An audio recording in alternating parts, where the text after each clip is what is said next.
This is a cactus, and in this hopefully short video, I will explain how to progress in Blue Protocol, as well as the main important systems the game offers.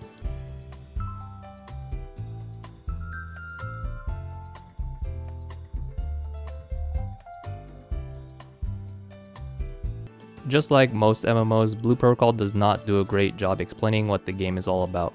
But all good, because I'll explain it with the 2,500 plus hours I have already invested into the game. If you want the similar information, check out the text guide link below this video. The text guide will also include important terminology that I cannot quickly cover in this video, otherwise it would be almost twice the runtime it currently is. Or just check out the text guide if you don't want to hear my voice. I get it, my voice ain't that great, guys. But now, let's quickly get into it right now. But first, I want to make it very clear that this video is not about how to access the Japan version of Blue Protocol outside of Japan. Talking about that in this video will get me a ban, and my channel will slowly die. Get it? Because you see, Bandai sounds like... So step 1. Choose your main class. Ideally, you should also choose a second class to use any free level books given later. Aegis Fighter is your traditional tank and is fairly easy to play at first, but becomes difficult at endgame. Not only do you grab enemies aggro, but you can also grab your team's aggro if the raid becomes too hard to survive due to your performance. For supports, you have Blast Archer and Beat Performer.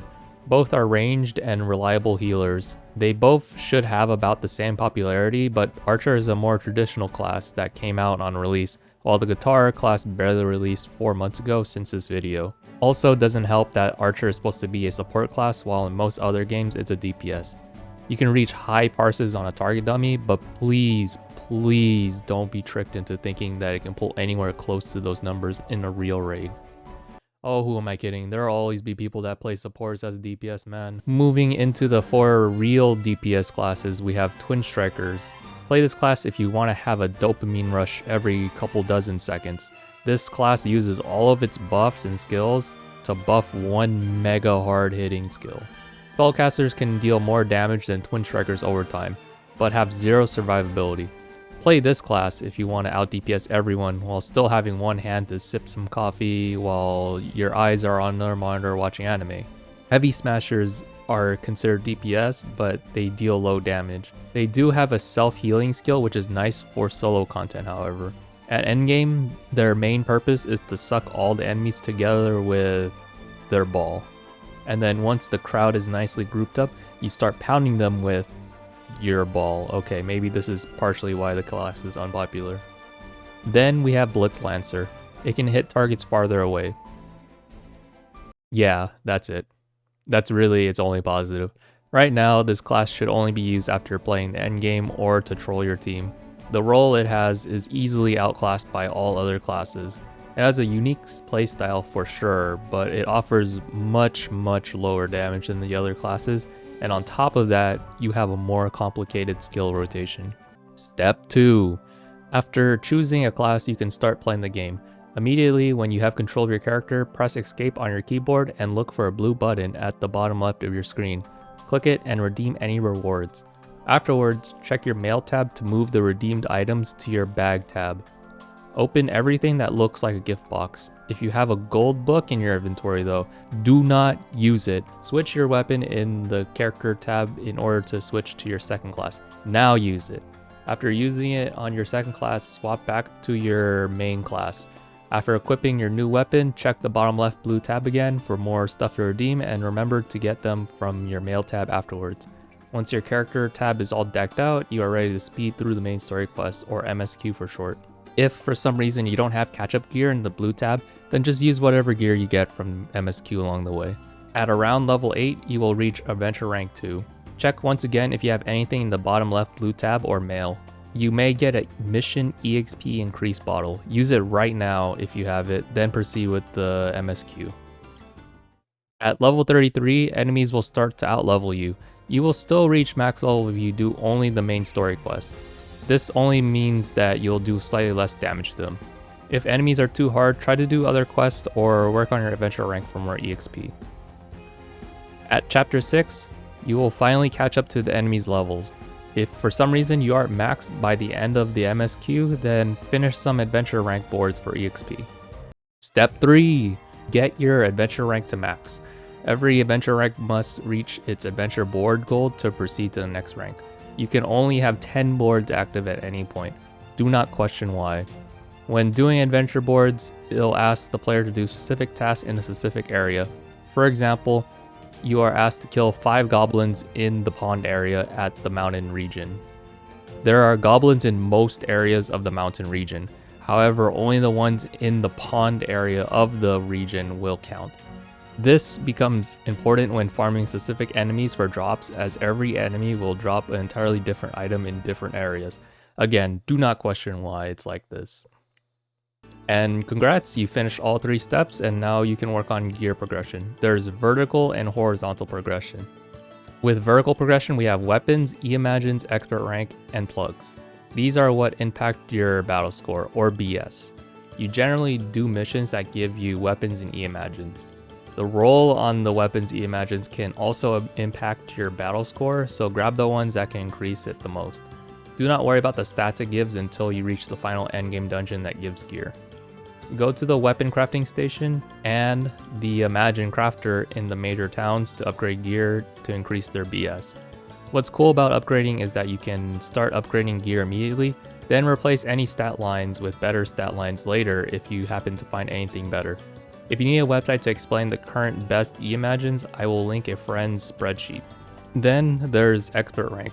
Generally, people do this last or passively, as this takes a very long time. If you played PSO2 or MapleStory, basically leveling other classes will give passive stat bonuses for your account starting at level 50. There are specific locations to level fast, but most do it through just spamming support matchmaking. It's preferred to run this at max adventure rank to get the most EXP out of support matchmaking. Lastly, we have weapon plugs. Just like expert rank, it's highly recommended to farm these last or passively while farming your vertical progression. They take a really long time to farm. These are like augments in PSO2 but are guaranteed to apply on the weapon. However, they use a quality system, so re-rolling them at the plug vendor is highly recommended to get the most out of the plugs. Do not worry though about the quality of the plugs until you get the best weapon for the patch. Moving on to horizontal progression, we have alpha and beta skills, B-Imagines, and class shared passives. These do not have any impact on BS, but help immensely in your performance. You're pretty much getting carried in content if you don't have a lot of these horizontals finished, basically. Alpha skills are granted by the class master at any town through a somewhat convoluted process. You must first complete a series of quests for your specific class, starting at the quest receptionist at the main city. Pro tip, you can filter quests by class to find your class quests quickly. After the first quest, the next few quests will be given from the class mentor that you just talked to in the first quest, so remember where you met them. Once they stop handing out quests, talk to the quest receptionist to finish the last few quests. Once that's done, you are given a class adventure board that you can complete for a currency that's used to buy alpha skills from the class master. Beta skills, on the other hand, are earned through RNG. Every time you clear a specific mission, every equipped skill has a chance to drop its beta variant if it doesn't have it already. Now we have B-Imagines that assist in mainly giving powerful buffs and debuffs. They can be upgraded at the Imagine crafter by using multiple copies as materials. Some notable ones to get as a new player is +5 Chief Bandit at the desert, +5 Elite Knight at West Peninsula, +0 Irene A at any event vendor under the GC tab, +5 Raging Gold in the Asteria Plains if you're DPS, +5 Spooky Goat in the Bahamar Highlands if you're support. There are other B-Imagines that are very strong but hard to obtain as a new player. For more information, there will be a link to the B-Imagine spreadsheet and locations of them below this video. Lastly, class shared passives are passives from other classes that can be used on any other class. They are usually earned at the same time as getting expert rank.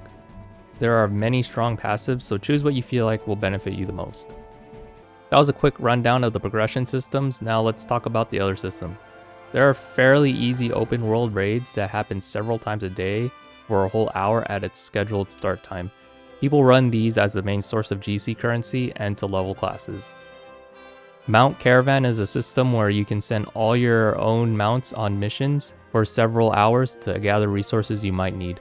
Valuable items include plugs and BM engines. You can still use any mounts even if you send them on a mission, so just send all of them on missions, honestly. This game doesn't have armor like other MMOs, so you must obtain cosmetics to change the clothing appearance of your character. Cosmetics can only be attained through in-game activities, but most are obtained from using your Visa or your MasterCard in the gacha store. A huge community in JP is the screenshot community. There are often photo mode contests held that give rewards to people that develop some of the best photos. Finally, there's titles, badges, and achievements. You can generally use these to apply them to your character card to flex to other players. Some of these require thousands of hours of farming to acquire, while others require you to be very good at the game. And with that, we just covered all the systems you need to know for Blue Protocol. Again, if you want the similar information, check out the guide link below this video. Thank you so much for taking the time to better yourself in this game. If you have any questions or comments, just let me know. If you want to see live content of Blue Protocol, I will also link my Twitch below. Thanks once again, and I'll see you all in the next one. Take care.